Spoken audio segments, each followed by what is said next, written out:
السلام عليكم ورحمة الله وبركاته. أهلا بكم على قناة إبداعات ندى، والنهاردة فيديو جديد.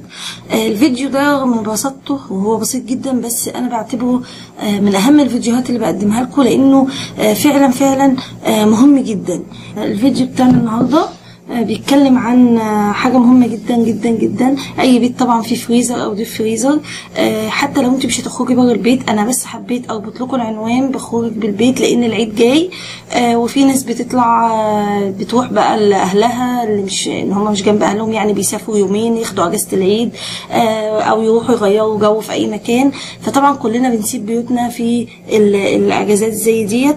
ولو انت حتى عندك ديب فريزر ومخزنه فيه حاجات ومش بتخرجي بره البيت، الفيديو ده مهم جدا ليكي برضه.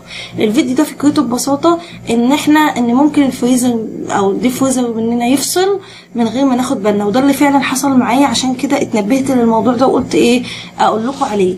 الفكره بكل بساطه ان انا بجيب عندي اي علبه تلج او ميه، املاها كده وخليها تعمل تلج او زي كده، او عندنا علبه زي كده حسب بقى. ممكن يعني يفضل علبه صغيره عشان ما تاخدش عندك مساحه. وبنجيب اللي هي العملات المعدنيه اللي زي ديت، ونحطها كده على وش العلبه زي ما انتم شايفين كده، ونغطيها تاني ونحطها في الفريزر. او حتى لو انت هتعمليها لو ما عندكيش علبه، ابسط الاشياء يعني ان انت تجيبي كيس وتحطي فيه ميه، بس يكون يعني في كوبايه، تحطي كيس الميه في الكوبايه، بحيث ان هو يديكي شكل يعني عشان تقدري تثبتي عليه العمله المعدنيه وتحطيه عندك في الفريزر. طب فايدته ايه ده بقى؟ فايدته ان لا قدر الله لو الكهرباء قطعت او الفريزر حصل فيه حاجه او فصل، الميه طبعا هتسيح، فالعمله المعدنيه هتنزل تحت. فهتعرفي انت ساعتها لما تشوفي العمله المعدنيه نزلت تحت، هتعرفي ان الفريزر بتاعك فصل وهو فك. في واحده ممكن تقول لي طب انا عادي، انا ممكن اعرف الاكل بايظ ولا مش بايظ، يعني هو لو باظ انا مش هعرف. المشكله مش بس ان انت تعرفي ان الاكل بايظ، في ناس ما بتقدرش تميز، وبالذات خاصه بقى لو كان فيها لحوم او حاجه، فاحنا ليه نجازف يعني. المشكله بقى مش في كمان ان هي ممكن تميزي ولا لا. المشكله اللي حصلت معايا انا الحمد لله بفضل الله بعرف الاكل طبعا لو هو بايظ او كده. المشكله اللي حصلت معايا ان انا كنت مفرزه خضار، كنت مفرزه فاكهه صلصه وحاجات تانية، والفريزر فعلا عندي الديب فريزر فصل من غير ما اخد بالي، والحاجات فكت فيه تماما ورجعت طبعا اشتغل تاني واتجمد.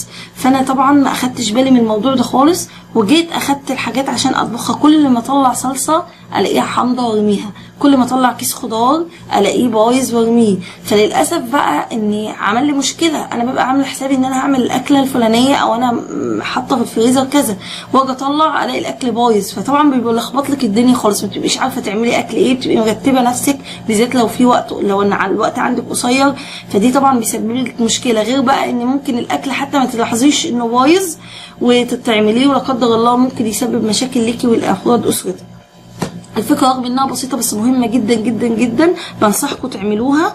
انا هحط، شايفين العلبه دي انا عملتها اهوت فيها التلج وحطيت على وشها العمله المعدنيه، هروح احطها عندي في الفريزر او اعمل واحده ثانيه للديب فريزر، عشان واحده في فريزر الثلاجه يعني، واحده في الديب فريزر، عشان لا قدر الله لو حصل اي حاجه بعد كده او الفريزر فصل، اعرف على طول من التلج ده لما يسيح.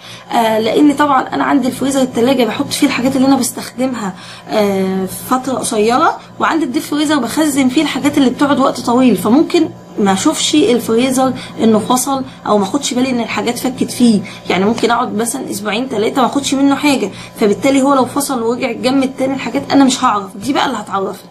معلش لو كنت طولت عليكم في الفيديو، بس فكره مهمه جدا جدا وعشان سلامتكم وسلامه صحتكم واولادكم، فانا عشان كده حبيت انبهكم ليها. عايزاكم ان شاء الله تعملوها. ولو عجبكم الفيديو ما تنسوش بقى اللايك والشير والسبسكرايب، واكتبوا لي في الكومنتات رايكم. ولو في اي حاجه محتاجينها اكتبوها لي في الكومنتات، وان شاء الله تتابعوني على قناتي الثانيه بيتك وجمالك، واشوفكم في فكره ثانيه وفيديو ثاني ان شاء الله على قناه ابداعات ندى. والسلام عليكم ورحمه الله وبركاته.